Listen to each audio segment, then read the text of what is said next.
Hello guys, welcome back to our channel. ఈరోజు మనం పూరి ఆలూ కర్రీని చేసుకుంటాము. ఈ ఆలూ కర్రీని ఏమంటామో నేను తర్వాత చెప్తాను. ఫస్ట్ అయితే నేను ఒక గ్లాస్ గోధుమ పిండి తీసుకొని దాంట్లో కొంచెం ఉప్పు వేసి నీళ్ళు వేసేసి కొంచెం కలుపుతూ కొంచెం గట్టిగానే కలపాలి. ఎందుకంటే ఇది పూరి పిండి కాబట్టి కొంచెం గట్టిగానే కలపాలి, మరీ గట్టిగా కాదు. చూడండి, వేలు పెడితే కొంచెం లోపలికి వెళ్ళేటట్టు కొంచెం గట్టిగా కలిపేసి ఒక 1 అవర్ రెస్ట్ ఇచ్చేసి పైన ఆయిల్ రైస్ పెట్టేస్తే మనకి చక్కగా అయిపోతుంది.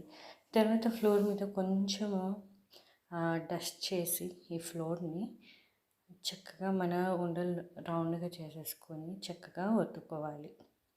పూరి కొంచెం మందగానే ఒత్తుకోవాలి.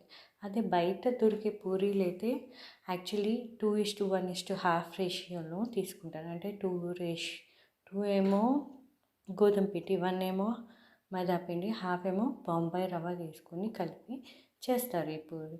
నేనైతే చాలా హెల్తీగా ఓన్లీ గోధుమ పిండితోనే చేస్తున్నాను. ఏ డౌట్ అవసరం లేదు, చక్కగా పొంగుతాయి. కొంచెం మందంగా ప్రెస్ చేసుకోవాలి. చూడండి, నేను చక్కగా ఒత్తుకుంటున్నాను రౌండ్గా. కొంచెం మందగా చేయాలి. ఆ సైజ్ కూడా నేను చూపిస్తాను. అయిపోయింది. ఇప్పుడు ప్యాన్ పెట్టేసి డీప్ ఫ్రైకి సరిపడా ఆయిల్ వేసేసి ఆ నూనె మాత్రం బాగా కాగాలి. కాగితే ఆ తర్వాత వేస్తేనే పూరి చాలా బాగా పొంగిద్ది. కాగకుండా వేస్తే పొంగదు ఈ పూరి.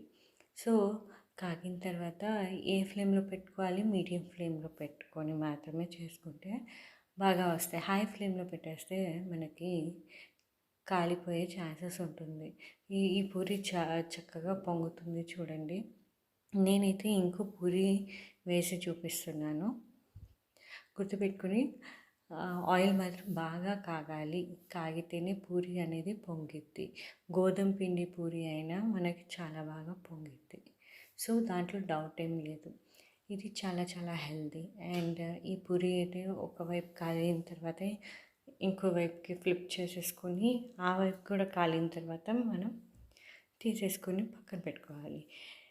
ఈలోపు మనకి ఈ పూరీ కర్రీ ఏమంటారో చెప్పనా? ఈ పూరీ కర్రీ శనగపిండితో చేస్తాం కాబట్టి ఆలు శనగపిండి, ఇది బాంబే చట్నీ అంటారు. యాక్చువల్లీ మనకి దీనికి కావాల్సింది ఒక ఉల్లిపాయ, ఒక పొటాటో, 2 పొటాటోలు, 2 ఉల్లిపాయలు, 2 పచ్చిమిరపకాయలు, కొంచెం కరివేపాకు, కొత్తిమీర సన్నగా ముక్కలుగా కోసేసుకొని పక్కన పెట్టుకోవాలి. ఈ ఆలుని కోసుకొని మనం సాల్ట్ వాటర్లో కానీ నార్మల్ వాటర్లో కానీ వేసుకొని పక్కన పెట్టుకోవాలి, కలర్ చేంజ్ అవ్వకుండా. సో మనం ఇప్పుడు ప్యాన్ పెట్టేసి 3 to 4 table spoon of oil అయితే వేసేస్తున్నాను. అది కొంచెం కాగిన తర్వాత మనం పోపు దినుసులు, ఆవాలు, మినపప్పు, జీలకర్ర వేసి అది చిటపటలాడిన తర్వాత కొంచెం కరివేపాకేసి అది కూడా చిటపటలాడిన తర్వాత మనం ఏం చేయాలి, కొంచెం మనం కోసుకొని పెట్టుకున్న ఈ పచ్చిమిర్చి అండ్ కొంచెం ఉల్లిపాయలు వేసేసి మనం వేగనివ్వాలి, కొంచెం కలర్ చేంజ్ అయ్యేలాగా. సో వేగిన తర్వాత ఏదైతే మనం కోసుకొని పెట్టుకున్నామో ఈ పొటాటోస్ని మనం ఇష్టం వచ్చిన సైజులో కోసుకోవచ్చు.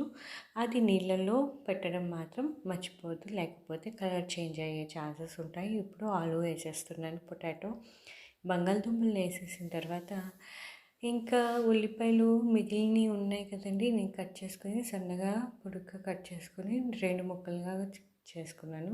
ఆ ఉల్లిపాయలు రిమైనింగ్ వేసేసి దాని తర్వాత 1/2 టేబుల్ స్పూన్ అయితే పసుపు అయితే వేస్తున్నాను. ఈ కర్రీ కొంచెం పచ్చగా అదే పసుపుగా ఉంటుంది కదా, ఎందుకంటే పసుపు ఎక్కువగా వేస్తాం దీంట్లో. సో అన్ని ముక్కలకి పట్టేలాగా మనం కలపాలి. ఈ కర్రీకి కొంచెం ఆయిల్ ఎక్కువ వేస్తున్నాము.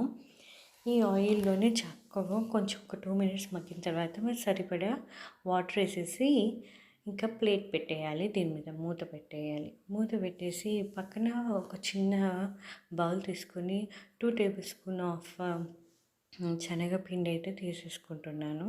2 to 3 టేబుల్ స్పూన్ ఆఫ్ శనగపిండి, 2 పొటాటోస్కి, 2 ఆనియన్స్కి కొంచెం నీళ్ళు వేసి కొంచెం థిక్ పేస్ట్ లాగా కలపాలి, మరీ లిక్విడ్లా కాదు. సో కలిపిన తర్వాత ఈ పొటాటోస్ని మనం చూసుకోవాలి. ఇక్కడ మనం చక్కగా ఈ పొటాటోస్ అనేది స్మాష్ అంటే పట్టుకుంటే వేరుగుతున్నాయి అన్నప్పుడు మాత్రమే మనం ఏదైతే మిక్స్ చేసుకొని పెట్టుకున్నామో ఈ లిక్విడ్ని దీంట్లో వేసేయాలి, శనగపిండి మిక్చర్ని. శనగపిండి తింటే గ్యాస్ వచ్చింది అంటే ఆ శనగపిండి ప్లేస్లో మనం గోధుమ పిండి ఇలా కలిపేసి వేసేసుకున్నా పర్లేదు, అది మన ఆప్షనల్. రుచికి మాత్రం ఏం తగ్గదు, సేమ్ కలర్లో సేమ్ స్ట్రక్చర్లో స్ట్రీమ్ అలానే వచ్చింది. ఇది కొంచెం ఈ లిక్విడ్ కొంచెం థిక్ అయిన తర్వాత మనం పైనుంచి కొత్తిమీర చల్లేసుకొని తీసేసుకుంటే అయిపోతుంది మనకి ఈ బాంబే చట్నీ. సో ఇంకా కొంచెం థిక్ అవ్వాలి. ఇప్పుడైతే ఇది థిక్ అయింది, నేను కొంచెం కొత్తిమీర చల్లేసుకొని ఇంకా తీసేసుకుని ఇంకా పూరీలో తినేస్తే ఆహా. కొంతమంది పొటాటో అండ్ పచ్చి బఠానీలు కూడా వేస్తారు, అది మన ఆప్షనల్. ఈ వీడియో మీకు నచ్చినట్టయితే please like, share, subscribe to our channel. Thank you for watching this video.